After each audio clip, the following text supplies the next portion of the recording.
Yo, what's up, ladies and gentlemen? This is Joe Rodriguez coming to you from Bristol, Connecticut. And welcome to another episode of the Eto Podcast. I'm joined here, as always, by my good buddy. My good buddy. Come on, man. Good Get buddy, it good right. pal. El Super Mojado. What's up, guys? And I'm here. I'm back. He's back. He's back. He's better than ever. And with a bittersweet feeling this week. La Super Chivas won, but it got overshadowed by the extra cancha subject. So we're going to talk about that later. We'll get into that in just a second. And we're also joined by a very special guest today. He'll be with us for the first part of the show. El disque fenómeno, Maximiliano Bretos. What's up, Max? ¿Cómo estás? Joey, Super Mojado. ¿Cómo estás? What's up, Saludos Max? de Los Ángeles. Saludos. What's up, brother? Everything good out there in the West Coast? Yeah. LAFC started a training today.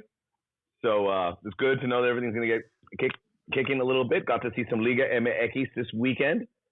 And it's all real good. So, and by the way, word on the street is that Super Mojado plays the keyboard on your in that opening. That's me. That's just the word on. That's some silky music right there. All right, guys. So let's go ahead and get started with today's show. So, Super, right off the top, Super Chivas. La Super Whoa. Chivas. Whoa. They won. Are they? Or is it way too early? It's way too early, man. It's way too early. I'm a realist, so I'm gonna admit it. It's too early. He's a realist. Say it. Yeah, it's they had no rival this weekend. I don't think Juarez, with all the respect that they deserve, Juarez was not a rival for Chivas this week. So they just dominated all the way, and it could have been 5-0 easily. They just kind of like they scored those 2 goals in the first half, and then they just slowed down and just lost everything. They were getting greedy. They had many occasions where they could have passed the ball, and they tried to shoot the ball. Yeah. And it was just not good. It was an okay game, but they could have easily won. Yeah, they scored those 2 goals in like a 5-minute span. So it was a really quick. I saw the beginning part of the game, and I remember seeing Chivas struggling a little bit, to be honest. And then when they put a couple of string of passes together, I was like, oh, okay, that looks nice. And then they scored those 2 goals very quick. Hey, Max, I'm going to put you on the spot with Chivas. I don't know if you caught any of the Liga MX games this week, but I did. Oh, look at you. This year I'm watching a lot more Liga MX. That's it.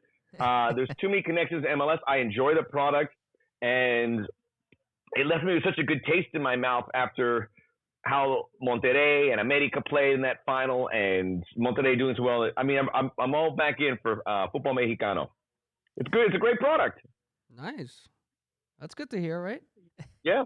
No, I will. I promise. You guys know if you're in Los Angeles, you want to watch some Liga MX, just give me a ring. All right. Super. Did you hear that?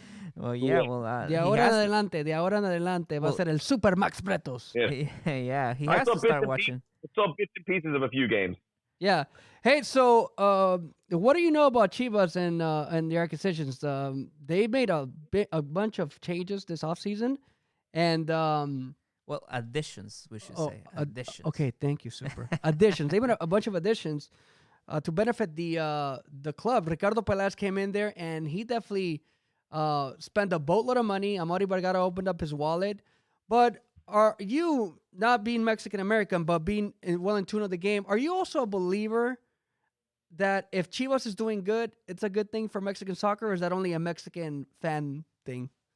No, I think the excitement everyone shared when they made that run And that, not only win the Champions League, but also win the Liga MX, where they made it to, I don't know if it was the Apertura or Clausura, but they made that run to the final. And that's great. I mean, that's really good for everyone to see. I'm sure more people are engaged with watching it, both sides of the border, with regards to Chivas. And I think it's important that they're good. I think it's important for everyone involved. Soccer fans, a good Chivas is good for you. It's good for me. You know, the brand, it goes out across the way. It's just more engaged soccer fans. Well, the reason why they say that, Max, is because Chivas plays with all Mexican players. There's no foreigners in the team, so correct. That's why they say that. I know the history about it, but it's like I know it's very difficult to do that in 2020. It's difficult to do it. Although I think they did a pretty good job as best as you can with the guys they brought in. I mean, they look. I don't want to jump ahead, but they're going to be much better this season. I'd be shocked if they take a step back. They should be a playoff team, maybe a high-ranking playoff team. And I'd be optimistic, and that's good for everyone. Because I was excited the weekend before. Everyone was like, what are you looking forward to Liga MX? And the big thing I wanted to see is how Chivas played, and they passed the ball. Let me ask you a question, and I will get back to Chivas. But what do you guys think? When you say Juarez isn't very good, because when I see Juarez play, I go, there's some decent players there, some guys I recognize. And I was watching León and Querétaro, and Querétaro is also a team that's not well regarded, but they have good players.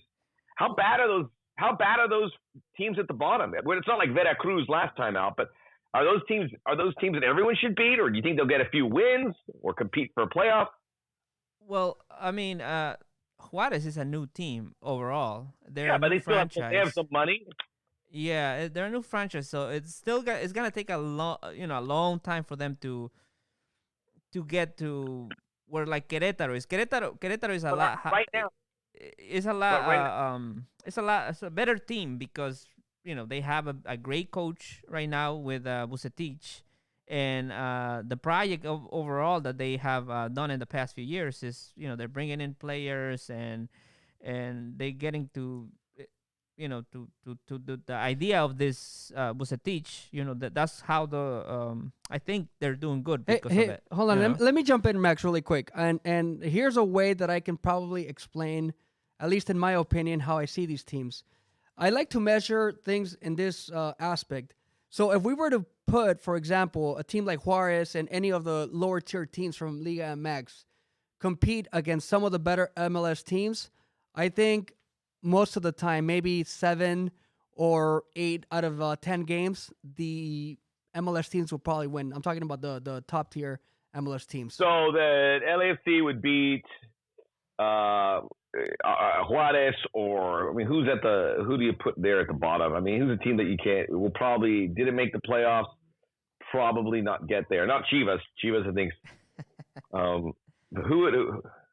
Cruz Azul didn't look good. Yeah, another down a man. That's a different story, though. Yeah. I know.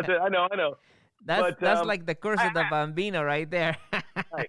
Well, to your point, also, I think the top teams in Major League Soccer are getting more and more defined, which is really good because I think you need to have a good group of top teams. Parity is nice, but I still think you need those teams that will draw, which they do. They have LAFC, they have Atlanta United, not in alphabetical order. Seattle, obviously the champion and winning 3 out of the last 4. Toronto, because they've made it there as well. New York City. I mean, there's teams that year in, year out are at the top, and it's been like that for 5 years. Even though obviously Atlanta and LAFC have been there for less, but they're not going anywhere because they are teams that do it the right way.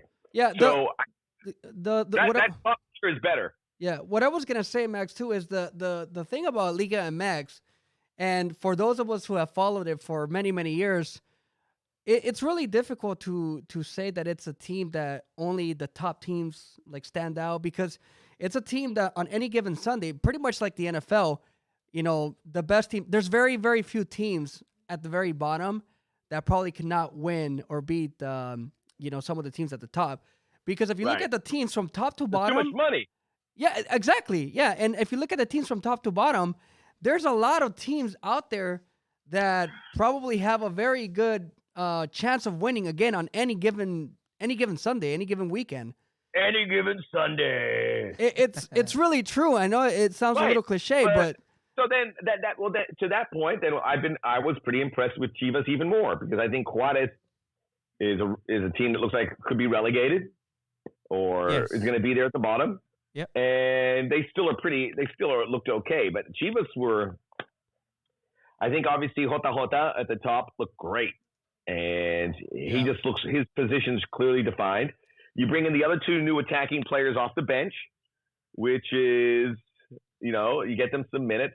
Yeah. And I think guys like Chofis and Brizuela, who have been there for a while, they looked kind of reinvigorated because they're good players. Yeah. There's a lot of good players there, certainly from the midfield up. Is what I'm showcasing. Defensively, we'll see. But I mean, if they can keep the ball, and I think they can with that group, they look happy together. I think they're going to be, I'd say they finish in the 5, 6, 7 range. We're what are you laughing at? We're aiming higher, Max. Okay. We want to be in the top 4. Yeah.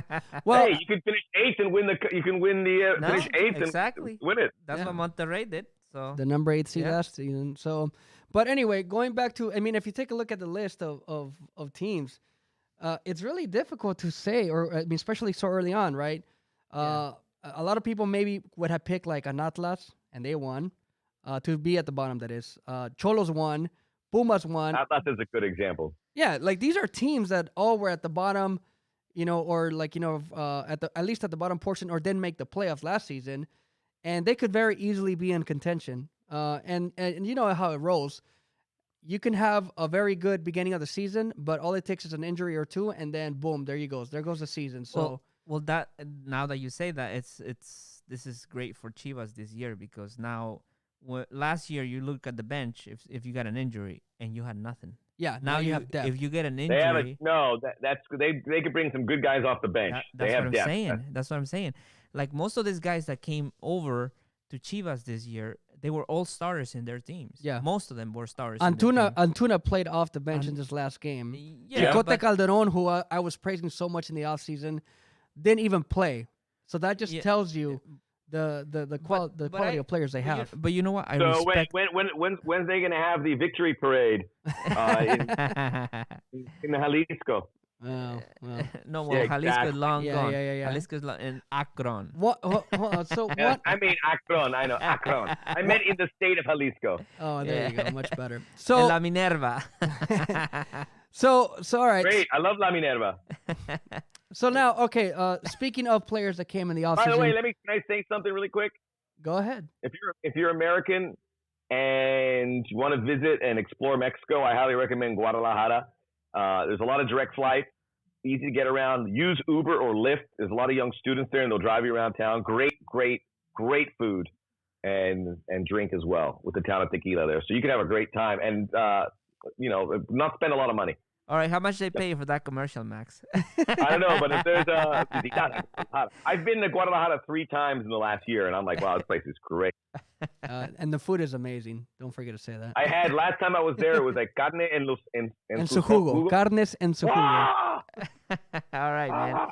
I could eat that 3 times a day. Sorry, now I'm getting hungry. Yeah, I was just gonna say that you're doing that to us, and it's late over here, and you're in California. Is there a place? Obviously, is there like some Guadalajara type food in Bristol, Connecticut? No. Actually, Max, there is. It's called La Casa Joe. Yeah, I was just gonna say moms. All right. So anyway, before we got ourselves distracted with food and Guadalajara talk, one of the guys that Chivas picked up in the offseason made major headlines. So Super, I want you to jump on it and basically explain to us what happened. Well, it was Victor Guzman, right? El Pocho Guzman. I was gonna say Chapo Guzman for a second, but that's another guy. You weave a great tale there, Super Mojado.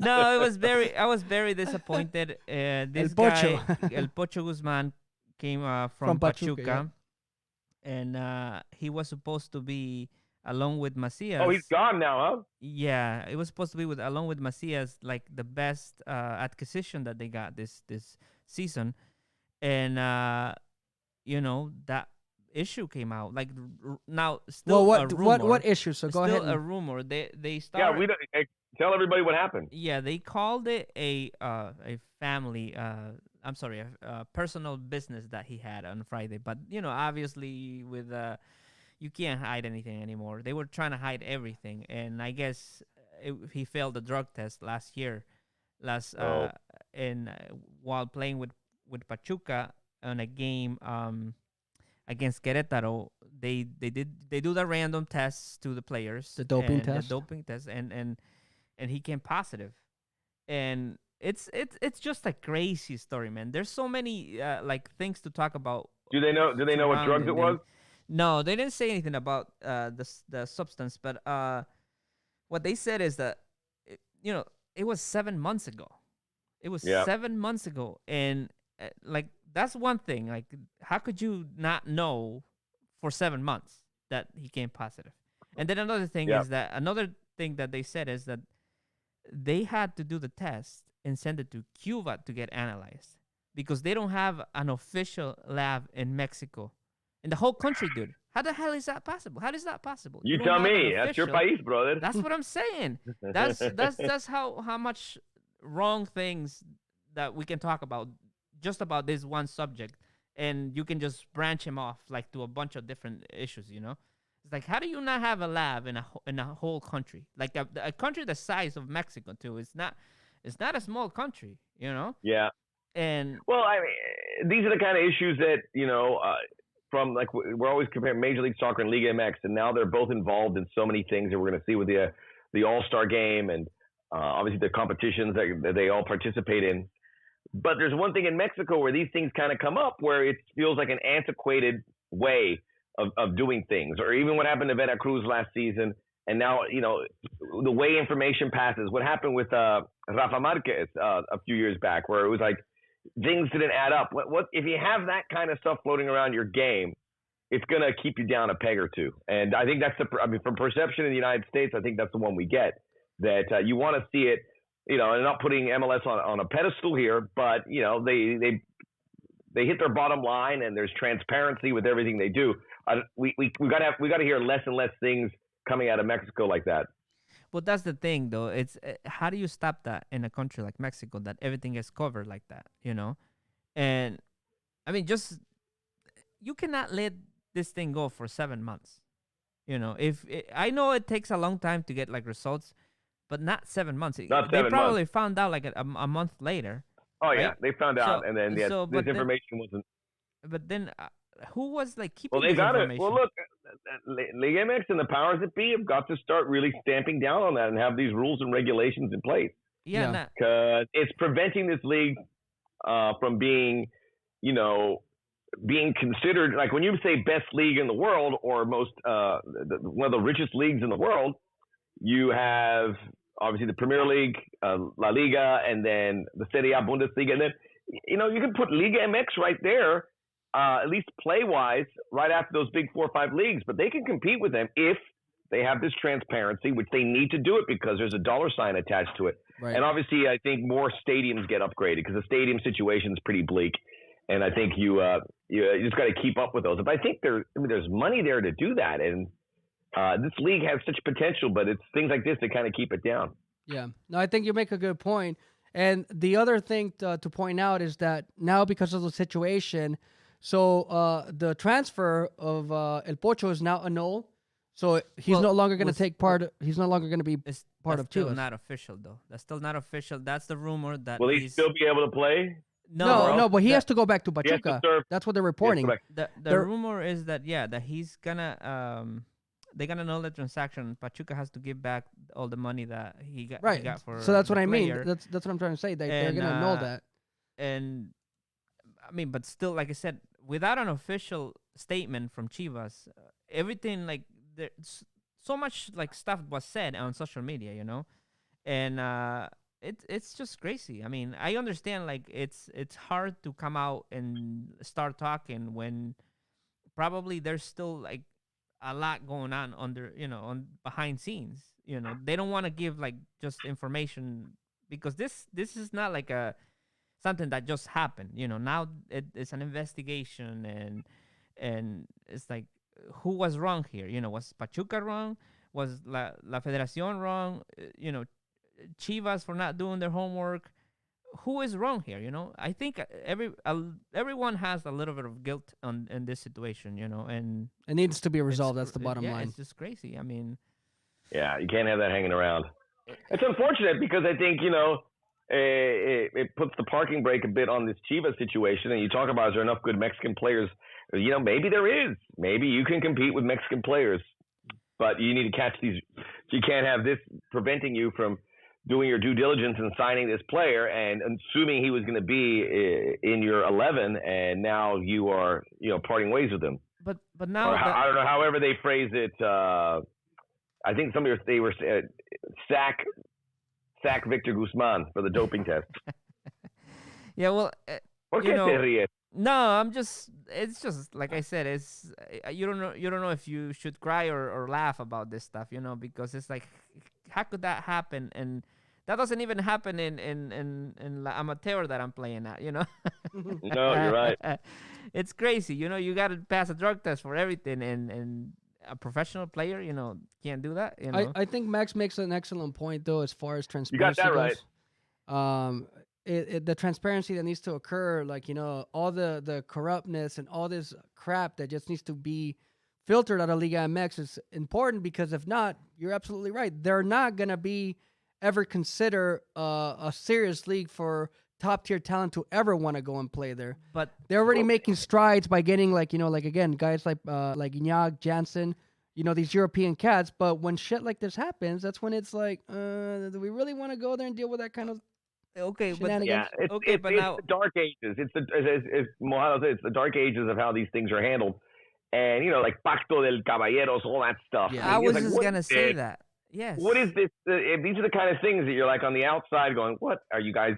That's not how the rest of the world does it. At least the developed leagues. What the hell is this, La Cosa Nostra? But Yes. I was just gonna say that exact same thing that you said, Max. Now they have El Pacto de Caballeros, right? And that's legal. Yeah. That was legal up to like recently in Mexico, and FIFA knew all along. FIFA knew it all along. So now, right? Yeah, that should never have let it gone as long as it did. It makes you wonder: are they paying off FIFA too? Well, what the heck is going on? I mean, if they know about it. Liga MX and the Caballeros and the owners, if they get rid of all of this, and it's never going to happen. It's too many layers, and it's caught in history. If it happens, it happens really, really slowly. Well, but it's just to finish my thought is. This comes, again, the dollar sign. Think about the rights to broadcast it in Mexico. But then you could also, in the United States, it gets higher. And then even other countries would start to tune in and go, well, we'll show you in Europe. You stay up till 1 a.m., 2 a.m., and you watch good Liga MX games with players that you recognize. There will be an interest for it. It's more money. Yeah. Yeah, and that's the big problem in Mexico, that the money that just flows all over the place. And there's more to be made, but it's got to be. Yeah, got to figure out where it's going. And the greed, the greed is what kills us, as a society, not just in the league, but it's just if we don't change our beliefs and the way we are raised in Mexico, it's just never gonna change. Yeah, the system's just really corrupt, and it's really difficult to get rid of everybody. That's just a reality.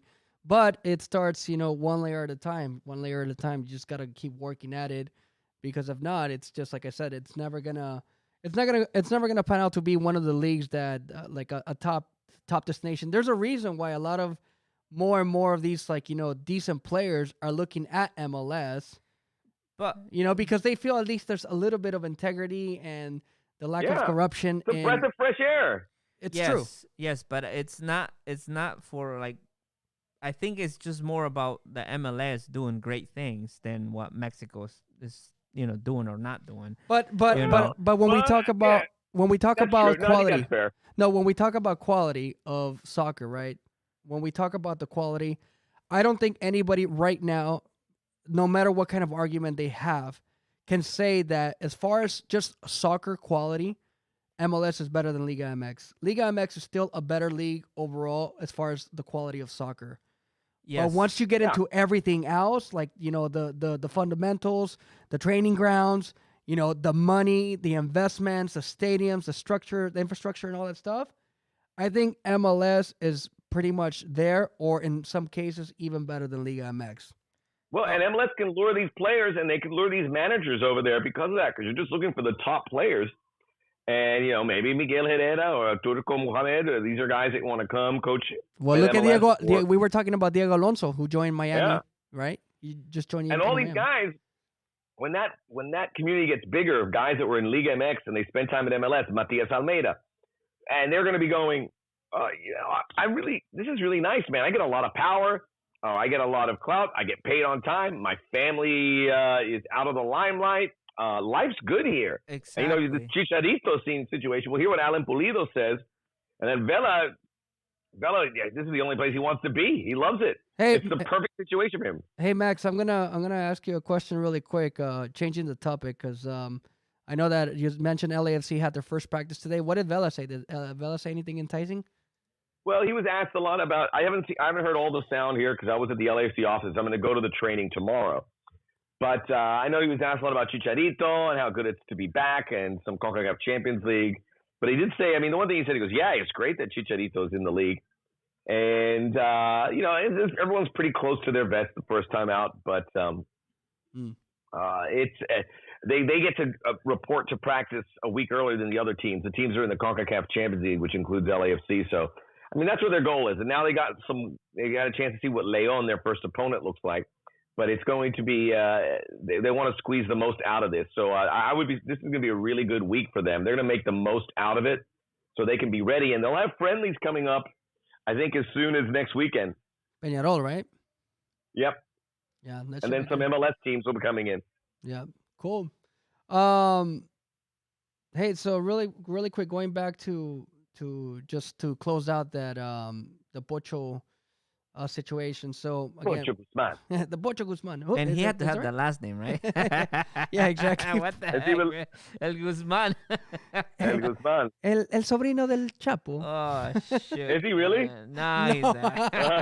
Don't listen to Joe. I don't know. You got to get in trouble. You listen to Joe. How many? Is he related to Luis Guzman, famed Puerto Rican actor? I don't know, man. You should see the memes we're going on social media, though.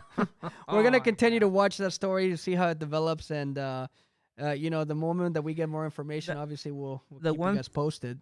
The one thing that I think FIFA is going to suspend him 6 months. I think that's what I saw that it was going around. Like I said, it's not official, but that's what's going around, that he will be suspended for 6 months. And so he can't play at all. So. Yeah, 6 months is a long time, dude. So yeah, but that's that is. Yeah, well, especially for a young guy, Well, that's what they were saying, that it was a serious situation. It was not, it wasn't gonna resolve. I did see again, most of the stuff is speculation, but in some of the reports, some people were talking about even cocaine and stuff like that. You know what I mean? And there's a lot of rumors also. Again, I'm throwing more wood into the fire by saying these things, but there's also been speculation or rumors or rumblings that it could have been more of recreational drug usage as well. I don't know how much truth there is in that, but you know what? At the end of the day, it doesn't matter. It doesn't really matter what he did. He came positive, and I think what they should do. If it's 6 months for a use of recreational drugs, Pat, that's a stiff penalty. Yeah, but I'm saying, it shouldn't matter what he did. What should matter is that they should try to get him help. And whoever is gonna keep him, either Chivas or if he goes back to Pachuca, they should just try to help him out, and maybe he can go to rehab if he still has that issue, and just try to help him. He's a great player. He's shown that he's one of the more consistent, and he's in all those leagues, in those tournaments. It should matter. It should matter what he did. I think that, and hopefully that the club is aware of that and everyone's aware of that. So there's communication. They don't have to tell us, but I think it should matter what it was, and then they can tackle the situation. Well, he already came out and said that he's never used anything to enhance his performance. So he already obviously came out and he chose his words. He chose his words wisely. That he may have done some Right. So so Of exactly. the recreational variety. He didn't say that either, but he definitely came out and said that he's never used anything to enhance his performance. So, again, this is going to be a developing story, and we're going to continue to just keep our ears open, especially because he was one of the big acquisitions for Chivas, in the offseason. Now, circling back, hey Max, so you said you got some other glimpses of the Liga MX games. Was there anything that stood out for you this weekend from Liga MX? Yeah, like I said, Cruz Azul disappointing, even though they were down a man. I watched the whole Leon. I watched about 70 minutes of the Leon game because that's LAFC's opponent, and I after what I saw, I'd be a little more concerned. I mean, obviously, I think is it Leo? Is it the new striker for JJ Macias? It's Leo Perez, is Argentino. Mm-hmm. He looked pretty good, and he kind of filled that role nicely. And then Montes, I love him as a player. He gets that team moving, and it's going to be a tough game for LAFC. I'd almost wish they had Cruz Azul, but they have Leon on the February 18th and 27th. Yeah. Well, let's not forget Angel Mena too. Yeah, Angel Mena too. Yeah, it was great. Buffalo Salcedo scoring for Pumas was great. He was with Real Salt Lake last season, so it was good to see someone score like that. I think the Pumas effort was sad. Why don't they draw at Pumas? So few fans. Is it just the stadium's too big? It's probably the fact that the stadium's not only too big, but the time typically doesn't help either. Yeah. It was an early kick. Yeah, so the sun is brutal. There's no shade in Seoul, so that's probably one of the major reasons why a lot of people don't go there. There's been disappointments too from Pumas in the recent tournaments, but I mean they started good. I saw some of that Tigres game. They were quieted down as well. So it was a bit shortened of a round, but we'll get the full docket coming up next weekend. But nothing. It was your standard start. There was no. I think I'd have to say Leon was probably the most. I'd say Chivas Leon. Yeah, were the two most impressive teams, and the Pumas getting the result. I guess Club Tijuana beating Santos is the game that that was surprising. Consider a surprise. So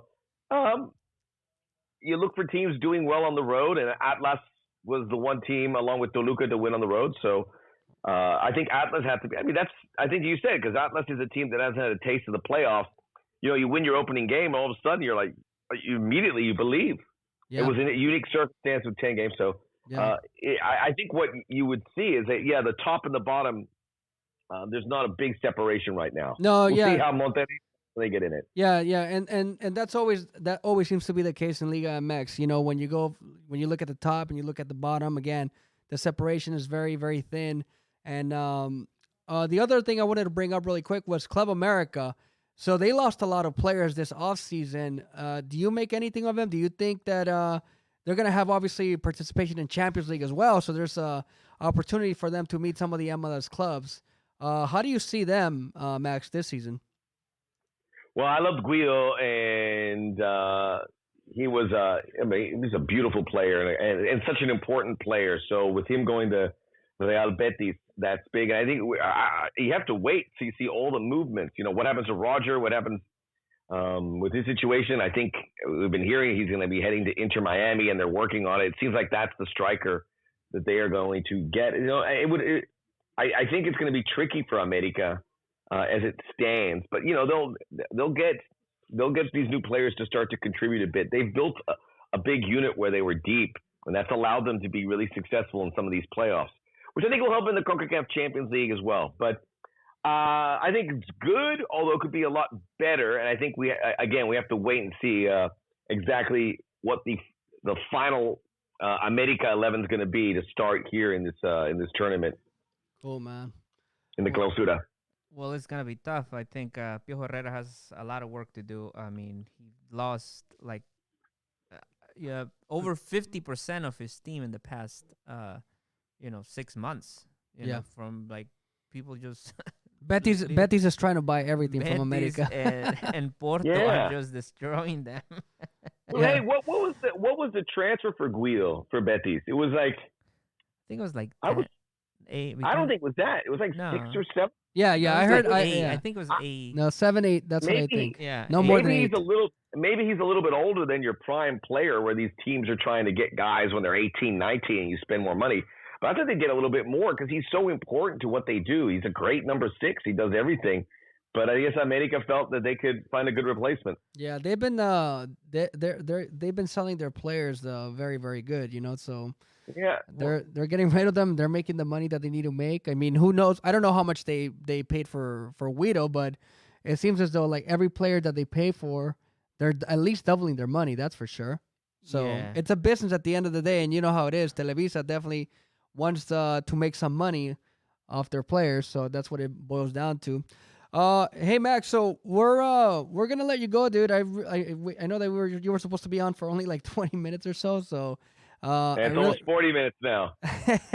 I really want to thank you for your time, brother. Wait, hold on a second. Uh-oh. What's going on?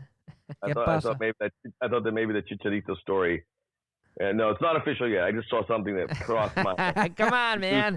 I still have hope that Chivas is gonna go back now and just swipe it from Galaxy. hey, dude. So give me your last word for the MLS season.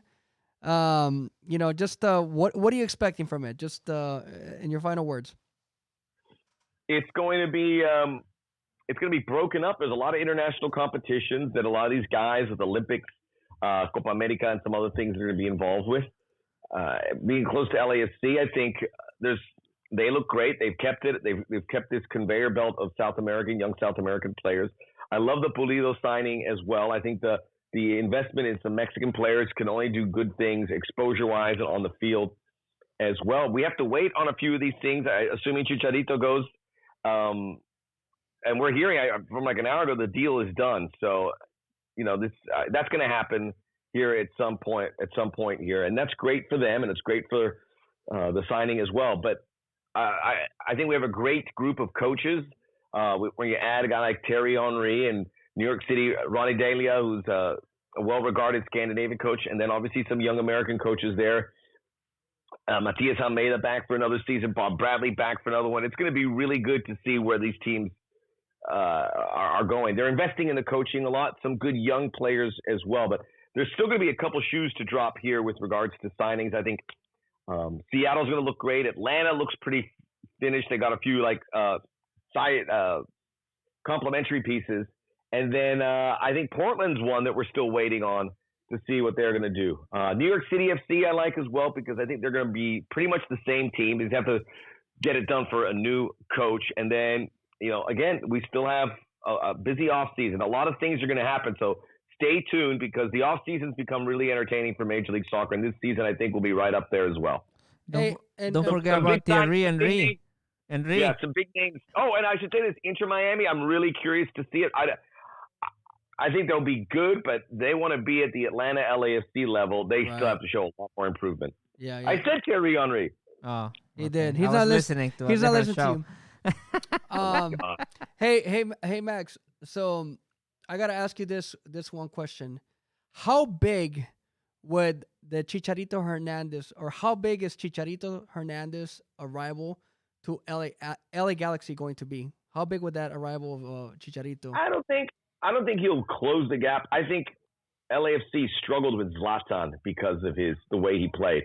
I think they'll have a better job defending Chicharito with the defenders they have. However, the addition of Chicharito is great. I mean, it really is the best signing you could make. Yeah, maybe you bring in Messi or Ronaldo, but those guys would be terrified of this league. They're like, what's going on? They're not ready for this. But Chicharito knows what's ready, and he'll have that appeal. And, LAFC, the Galaxy, when that game rolls around, if Vela and Chicharito are playing, that's, all eyes on you and I. This is going to be a game that's going to break records TV-wise, I think, when it happens. And then in Mexico, people are going to watch it. And you get people in Mexico talking. I think that's a really good step for Major League Soccer. So I love it. I mean, when I talk about LAFC, a lot of the guys at LAFC want to see the Galaxy struggle. I want to see the Galaxy do well. I want them to be a really good rival for LAFC. And then when these two play, it's two of the best teams in Major League Soccer year in, year out. And they need to do some things. And I take my hat off to the Galaxy for going out there and making a huge splash if they do complete the signing. Well, I'll tell you one thing where he's just gonna kill Zlatan all the way and is selling those jerseys, man. That's for Yeah, sure. Zlatan sold a lot, but I think Chicharito will sell more. I don't doubt that at all. It's going to be a marketing wise. They're going to make their money back on Chicharito. There's no doubt about it.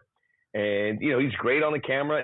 It really is the right time for him too. I think that window would have closed a lot if a year goes by and he's still not starting for whether Sevilla or somewhere else. I mean, he was the Sevilla. He started off okay, and now he's a bench player.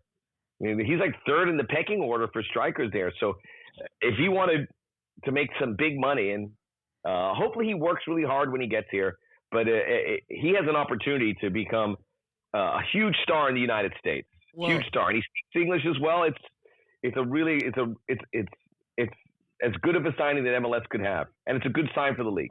well, the one thing that I'm disappointed is that I would have liked to have seen him in LAFC, not in across the. Yeah, but then the scales get tilted too further into LAFC's chart. I think a lot of people thought they were going to go to Chicago, and Chicago let that slip away, and now Chicago's scrambling. The Fire, they have 3 DPs available, and they have a new owner. They're playing a new state. They have to make a splash, and they're on the clock. And Chicharito was, based on all reports, their number one target. So him coming to the Galaxy shows that the Galaxy were a little more serious and went the extra mile to get it done. But again, this is a huge spot for him as well. And now Guillermo Barros Esqueloto has a guy he can build his offense around. Yeah. All right. Ladies and gentlemen, Maximiliano Bretos. All right, brother. Thank you very much for your time. We'll catch you next time, dude. Good luck to you and LAFC. All right, thank you. I'm going to watch some college football. All right, super. Bye. Oh. So that was Max, and we went all over the place, man. Hey, It's typically what happens that's when the you bring thing in the Bretos out here. Yes. Like a little pito loco. Anyway, so yeah, a lot of the things make sense, and we spend most of our time talking about Chivas, and we briefly talked about some of the other games, but we didn't have all the teams playing. We didn't have a full slate. We had 7 games, right? 7 So games. teams like Monterrey and America have yet to debut this season. But we did get a couple of pretty good goals, man. Oh, yeah. I that thought was- I thought that they were pretty solid, man. Which one did you like?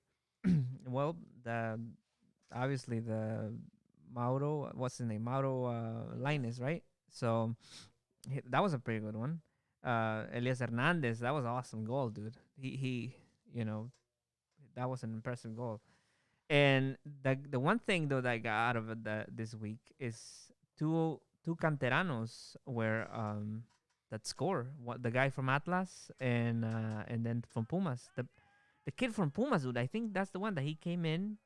The first ball he touched, he scored the goal. It was debuting, and the first ball he touched went in the net.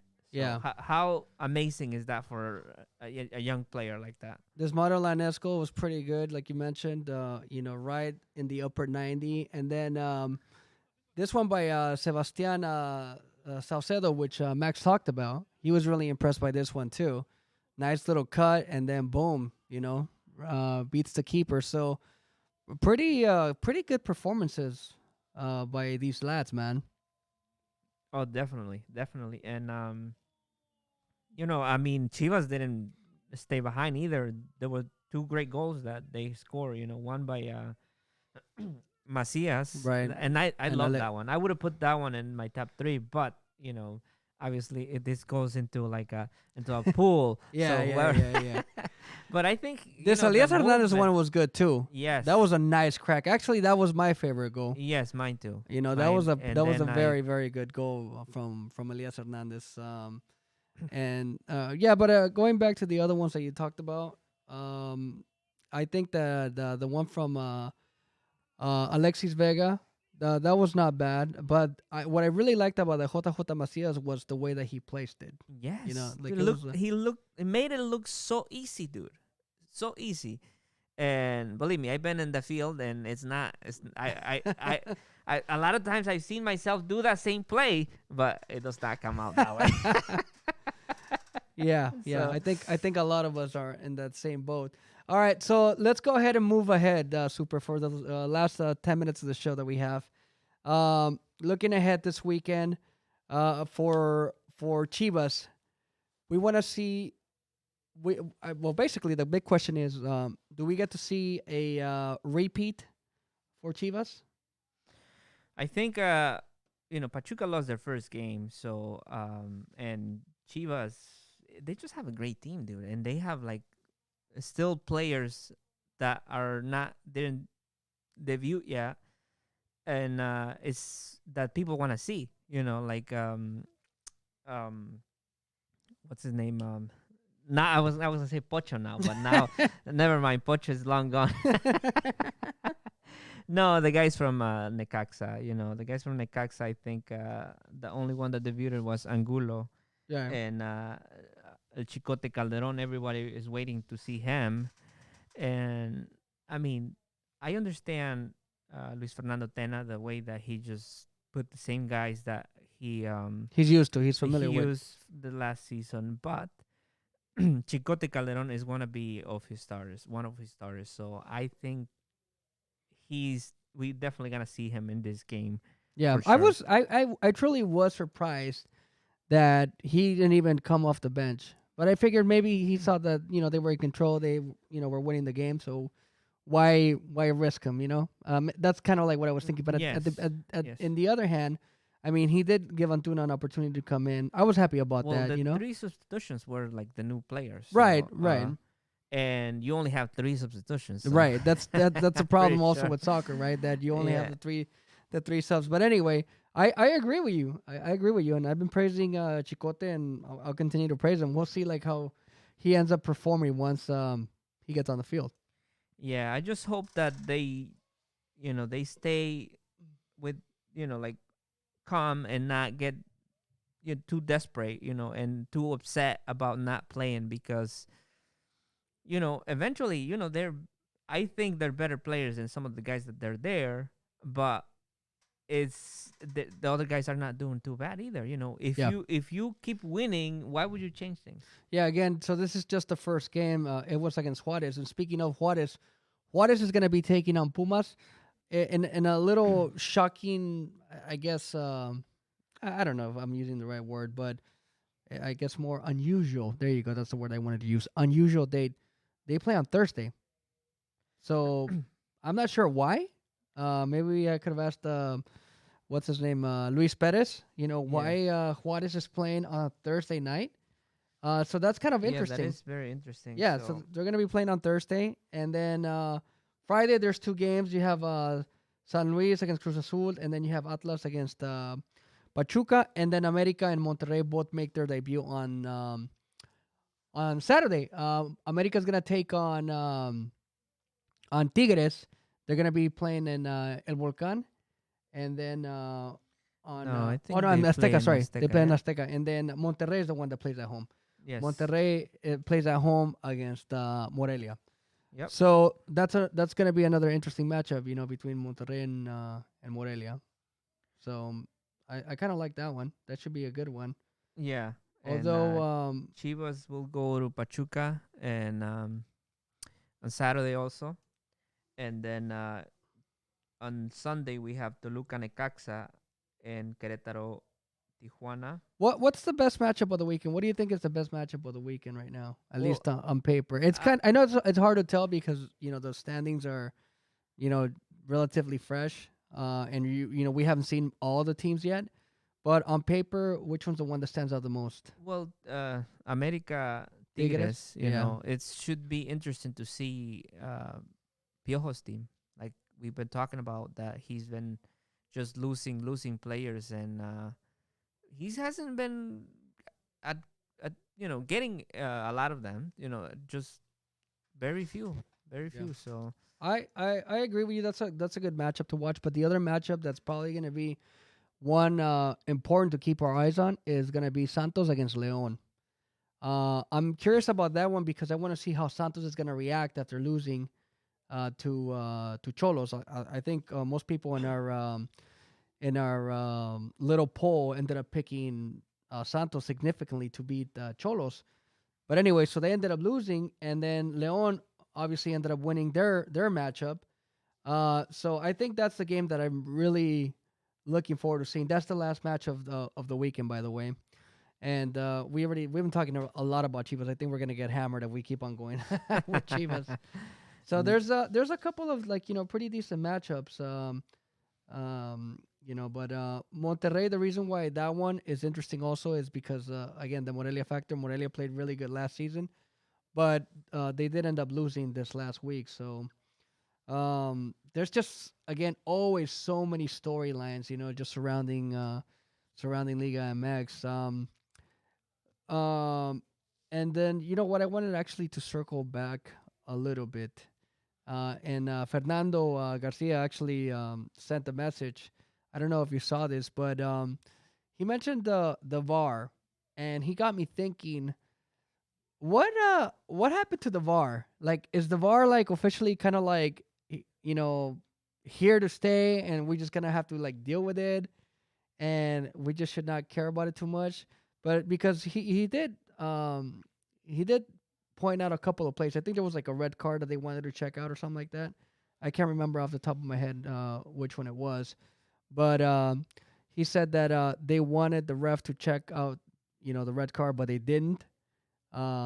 Anyway, but that's not even the point. The point is the bar just kind of like an afterthought now? Ya valió, yeah, like we don't care, like like whatever happens well, happens.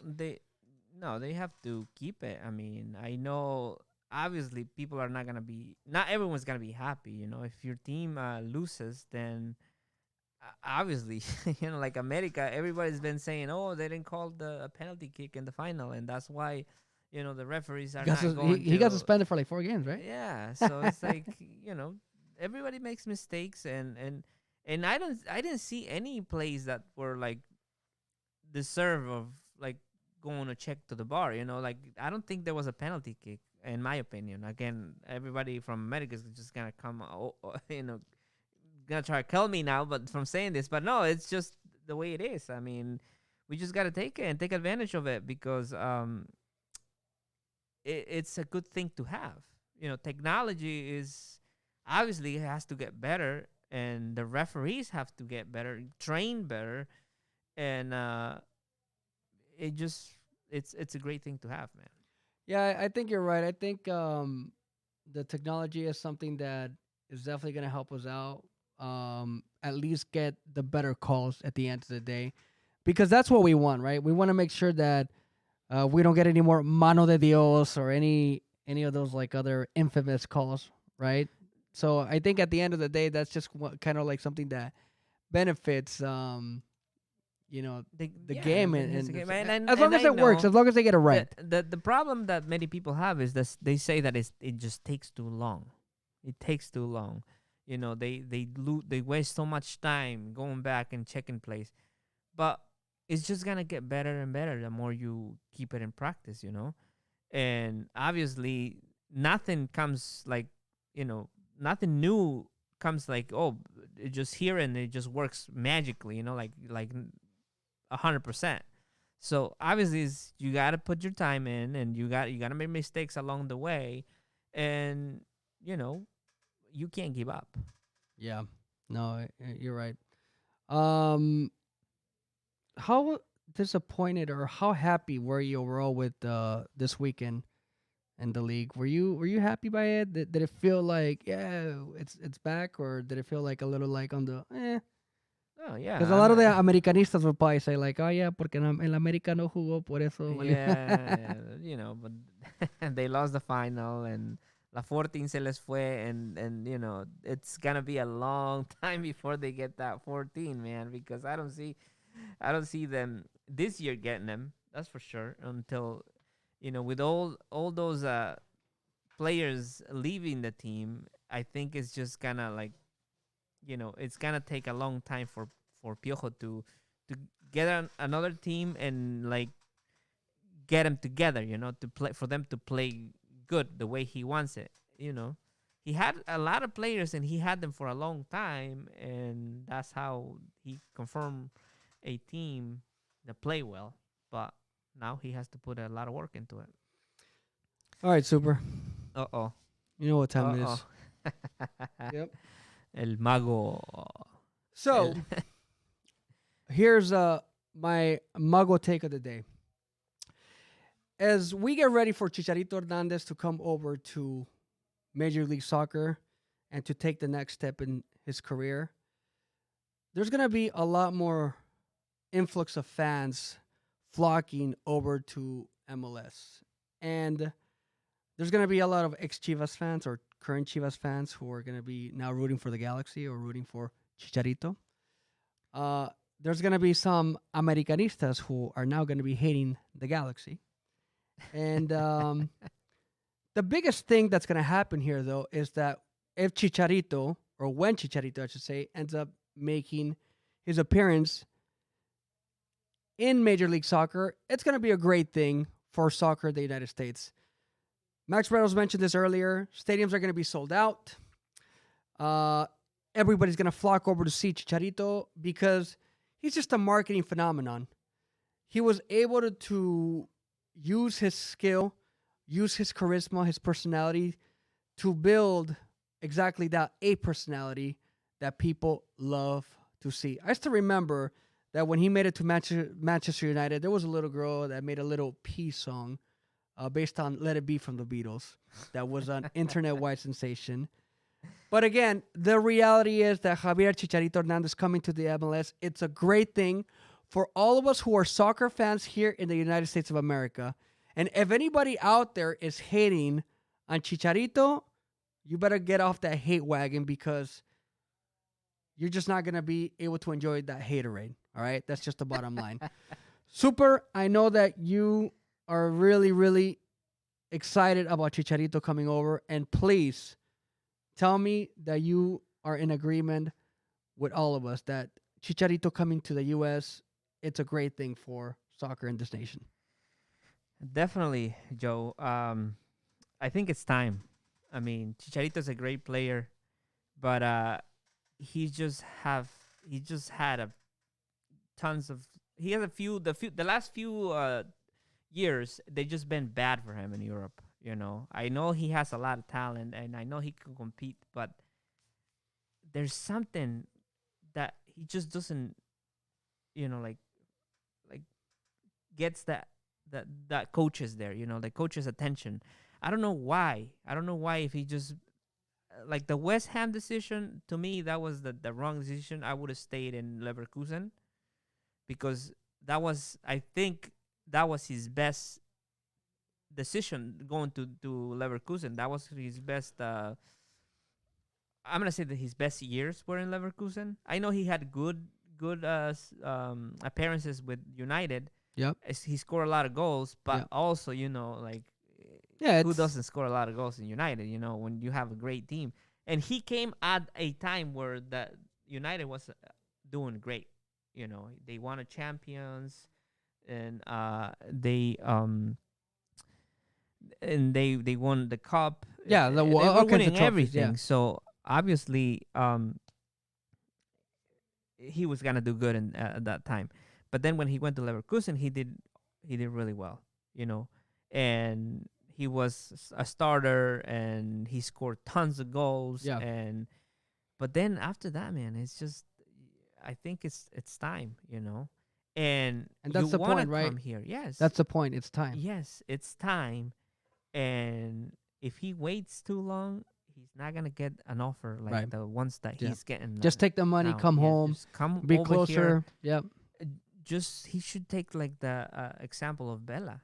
He Yeah. came at a good age, and now he's a king Yeah. in this country. Like for Oh, yeah, soccer absolutely. fans, Yeah, yeah, and yeah. the way he lives here, and Driving the he's Ferrari. comfortable. His family is good. Yeah. I think it's time, Yeah. and But again, most importantly, a great thing for soccer in the country, right? it is a great thing, and and it goes along with it. Everything goes along, and yeah, definitely. I can't wait. I'm personally a big Chicharito fan, and I know I get a lot of heat from it, because like you said, there's a lot of haters. So and I just like the way he's played in all these years, and I think that he will do great. I'm just very disappointed that it would be with LA Galaxy because I'm not a fan. But Don't be a hater, dude. Enjoy the ride. All right. Yes, I would have loved it if he came over on the East Coast. I Yeah. know that the fans are not here, but you know, they're on that West Coast. Cool. So. Yeah, that's all right. Time to go, Super. Really quick for you, dude. I'm gonna make you work. I'm gonna give you 30 seconds, and here's what I'm gonna do. All right, 30 seconds. Predictions for this week. All right, number 1, Juárez contra Pumas. Who wins? Oh well, I think Pumas is just gonna. That's it. Just give me a name, dude. Don't go crazy. All right, All right, who? Pumas. All right. San Luis contra Cruz Azul. Thai. Atlas contra Puebla. Atlas. Monterrey Monarcas. Oh, Monterrey all the way, man. I don't even have to ask you about this one. Pachuca Chivas. Oh man, Super Chivas. América Tigres. Tigres. Toluca versus Necaxa. Toluca. And Querétaro versus Tijuana. Tijuana. Santos versus León. León. All right, there you have it. 9 out of 9. Time to go. All right. Oh, and I forgot to show everyone the Uh-oh. new acquisition. La nueva. Ahí está. Estrenando. All right. Super Chivas.